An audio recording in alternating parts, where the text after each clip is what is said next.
కార్తీక మాసంలో non veg ఎందుకు తినకూడదు? కార్తీక మాసంలో నాన్ వెజ్ తినకపోవడం వెనుక ఆధ్యాత్మిక కారణాలే కాదు, ఆరోగ్య రహస్యాలు కూడా ఉన్నాయంటున్నారు పెద్దలు. కార్తీక మాసం వర్షాకాలం పూర్తయి చలికాలం ప్రారంభమయ్యే సమయంలో వస్తుంది.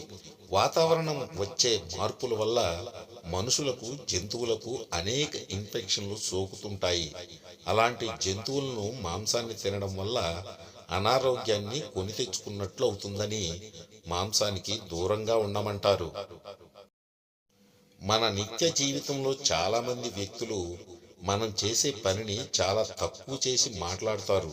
కానీ తన కుటుంబం పరిస్థితుల కోసం ఎన్నో నిద్రలేని రాత్రులు గడిపాడో తనకి మాత్రమే తెలుసు. మనం చేసే పని చిన్నదైనా పెద్దదైనా మన జీవన శైలిని మార్చేది ఏదైనా గొప్పే.